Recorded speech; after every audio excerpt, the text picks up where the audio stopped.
అందరికీ నమస్తే అండి.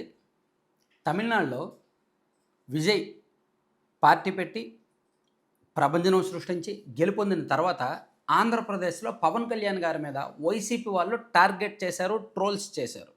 సో విపరీతమైన చర్చ జరిగింది. అక్కడ పరిస్థితుల్ని, ఇక్కడ పరిస్థితుల్ని పవన్ కళ్యాణ్ గారిని, విజయ్ గారిని పోలుస్తూ విపరీతమైన చర్చ జరిగింది.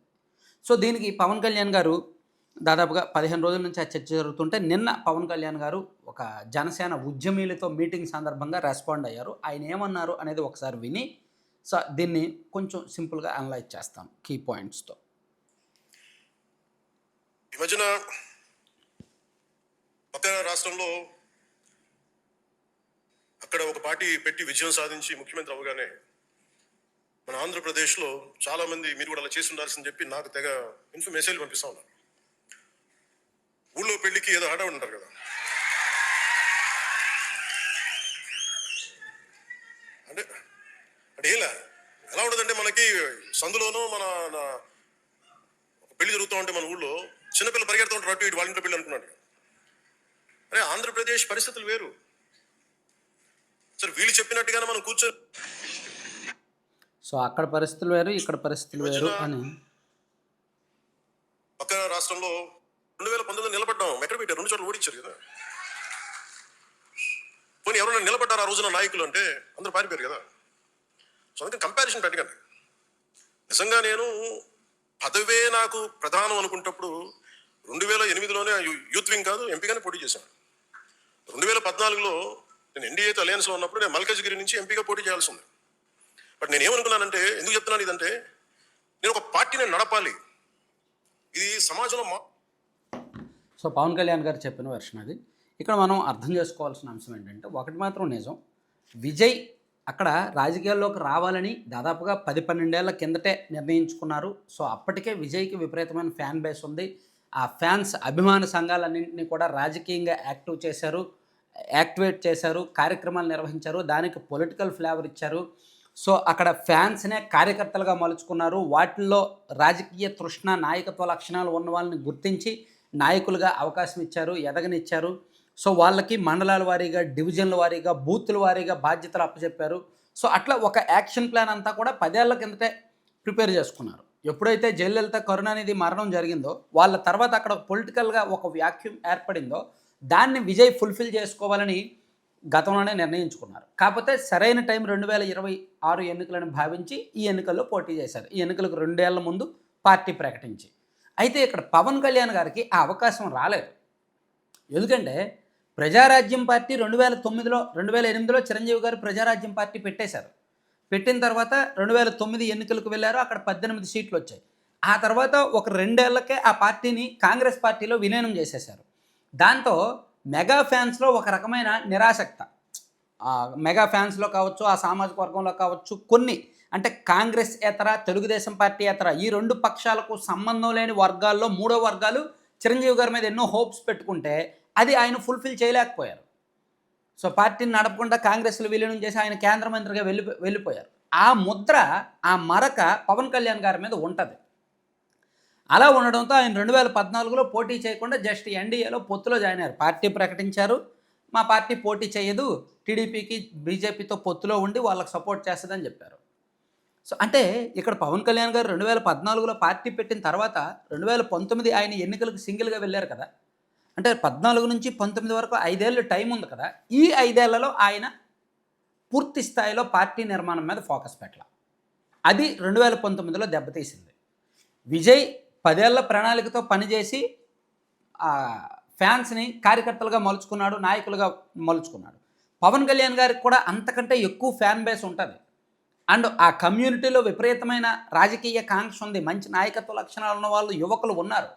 కానీ వాళ్ళను గుర్తించి, ఆ అభిమానుల్ని గుర్తించి 2019 నాటికి పూర్తి స్థాయిలో నాయకులుగా సన్నద్ధం చేయడంలో పవన్ కళ్యాణ్ గారికి మేబీ ఆ ఇంట్రెస్ట్ లేకపోయింది, ఆ టైం లేకపోయింది, ఆ వ్యూహం లేకపోయింది. సో 2019లో ఖచ్చితంగా గెలుస్తామనే ధీమాతో వెళ్ళారు. ఆయన 2 చోట్ల ఓడిపోయారు. అండ్ పార్టీ కూడా దారుణంగా దెబ్బతిన్నది. దాంతో పవన్ కళ్యాణ్ గారు ఇక లాభం లేదు, పొత్తుతో ఉంటేనే బెటరు, ఎందుకంటే ఇక్కడ రాష్ట్రంలో రాక్షస పాలన నడుస్తోంది, మళ్ళీ 2024లో కూడా విడిగానే పోటీ చేస్తే మేబీ 2019 కంటే బెటర్ రిజల్ట్స్ రావచ్చు కాక, ఆయన గెలవచ్చు అండ్ పార్టీ నుంచి కూడా ఎక్కువ మంది ఎమ్మెల్యేలు అవ్వచ్చు కాక.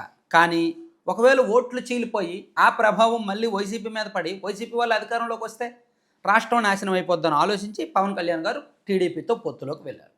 సో ఇక్కడ పవన్ కళ్యాణ్ గారు చేసిన వ్యూహాత్మక తప్పిదం ఏంటంటే 2014 నుంచి 19 వరకు 2019లో సింగిల్గా పోటీ చేయాలి అనుకున్నప్పుడు ఆయన పార్టీ నిర్మాణం మీద దృష్టి పెట్టకపోవడం, పూర్తి స్థాయి టైం పెట్టకపోవడం. ఆ టైంలో ఆయన సినిమాల్లోనూ అక్కడ బిజీగా ఉన్నారు.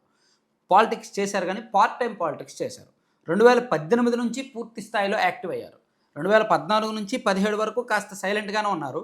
18, 19లో పూర్తి స్థాయిలో యాక్టివ్ అయ్యారు. ముఖ్యంగా 2018 సెప్టెంబర్ తర్వాత ఆయన పూర్తిగా జనంలోకి వచ్చారనమాట. సో అలా వచ్చే ముందైనా అట్లీస్ట్ ఆయన ఇంటర్నల్గా పార్టీ పరంగా ఆ ఫ్యాన్స్ని నాయకులుగా వాడుకొని లేదంటే కార్యకర్తలుగా మలుచుకుంటే బాగుండేది. ఆ ఫ్యాన్స్ ఎంతసేపు సోషల్ మీడియా వరకే పరిమితమయ్యారు. సో ఇదొక్కటే వ్యూహాత్మక తప్పిదం. ఆ తర్వాత 2019 తర్వాత బీజేపీతో పొత్తు పెట్టుకోవడం మంచిదే. ఎందుకంటే జగన్మోహన్ రెడ్డి గారిని ఎదుర్కోవాలి అంటే ఖచ్చితంగా కేంద్రంలో అధికారంలో ఉన్న పార్టీతో ఉండాలి. లేకపోతే కేడర్ నిలబడదు, నాయకులు నిలబడరు, అక్రమ కేసులు ఎదుర్కోవాల్సి వస్తుంది. ఈవెన్ కొంతమంది నాయకులను తయారు చేయగలిగారు పవన్ కళ్యాణ్ గారు. ఇప్పుడు బొమ్మిడి నాయకర్ కానీ, ఆయన అలాగే బొల్లిశెట్టి గారు కానీ, అండ్ అంతకుముందు ఆయన ఎవరు భీముల నుంచి పోటీ చేసిన సందీప్ పంచకర్ లాంటి వాళ్ళు కానీ, అట్లా కొంతమంది యంగర్ జనరేషన్ లీడర్స్ కొంతమంది వచ్చారు. అండ్ కొంతమంది వేరే పార్టీల నుంచి వచ్చారు. సో పవన్ కళ్యాణ్ గారు ఇంకా ఆ 25, 35 ఏజ్ గ్రూప్ వాళ్ళని కనీసం 100 మంది లీడర్స్ని తయారు చేసి ఉండాలి. ఈవెన్ ఇప్పటికీ కూడా జనసేన పార్టీలో ఆ స్థాయి లీడర్స్ లేరు. జనసేన పార్టీలో పవన్ కళ్యాణ్ గారు, నాదెళ్ల మనోహర్ గారు, నాగబాబు గారు. ఆ తర్వాత ఎవరున్నారంటే రాష్ట్ర వ్యాప్తంగా పేరు చెప్పుకోదగిన ఈ 21 మంది ఎమ్మెల్యేలు, ఈ 20 మంది ఎమ్మెల్యేలు పవన్ కళ్యాణ్ గారు కాకుండా. వారిలో ఎంతమంది యాక్టివ్, ఎంతమంది ఇన్యాక్టివ్, ఎంతమంది పనికొస్తారు, ఎంతమంది పనికిరారు, ఎంతమంది వచ్చే ఎన్నికల్లో గెలుస్తారు, ఎంతమంది గెలవరు అంటే ఈజీగా చెప్పొచ్చు. సో వీరు కాకుండా ఇంకొక 50-60 మంది నాయకులు లేరా పార్టీలో? ఎందుకని ఇప్పటికీ కొత్త నాయకులను తయారు చేయట్లా? సో అక్కడ విజయ్ చేసింది ఏంటంటే ఇక్కడ పవన్ కళ్యాణ్ గారికి ఆ ఒక్కటే తేడా. పవన్ కళ్యాణ్ గారు పూర్తి స్థాయిలో పార్టీ మీద ఫోకస్ పెట్టడం లేదు, పూర్తి స్థాయిలో వ్యూహాత్మకంగా వెళ్ళడం లేదు. సో మీటింగులు పెట్టినప్పుడు దానికి ఆన్సర్లు ఇస్తున్నారు, లేకపోతే సినిమాటిక్ డైలాగులు చెప్తున్నారు, లేదా క్యాడర్లో ఉన్న ఫ్యాన్స్లో ఉన్న ఎమోషన్స్ని, వైబ్రేషన్స్ని వాడుకోగలుగుతున్నారు. కానీ తన పార్టీ నిర్మాణం విషయంలో తనకు పూర్తి స్థాయిలో వ్యూహం లేకపోవడం వలన జగన్మోహన్ రెడ్డి గారిని ఓడించాలి, అధికారంలోకి వెళ్ళాలి, అక్కడి వరకు వ్యూహం పరిమితమైంది. తన పార్టీని మూలాల నుంచి తీసుకురావాలి, 175కు 175 నియోజకవర్గాల్లో బలమైన నాయకత్వం ఉండాలి అనేది 2019కి ముందు లేకపోయింది. సో 19 నుంచి 24 మధ్య లేకపోయింది. 24 తర్వాత ఇప్పుడు అధికారంలో ఉన్నప్పుడు ఇప్పుడు కూడా ఈ 2 ఏళ్ళు కూడా వేస్ట్ చేసుకున్నారేమో అనిపిస్తుంది. సో మేబీ ఇది నచ్చకపోవచ్చు, కానీ చాలామందికి సమాధానాలు చెప్పడానికి బోల్డ్ ఉంటాయి, బోల్డ్ అన్న ఆన్సర్స్ చెప్పొచ్చు, లేదా బోల్డ్ అన్ని సినిమాలు డైలాగులు కొట్టచ్చు, కానీ కొన్ని తప్పులు అయితే జరిగాయి. సో పవన్ కళ్యాణ్ గారి మీద చిరంజీవి గారి ముద్ర పడడం కూడా ఒక పెద్ద మైనస్ అన్నమాట.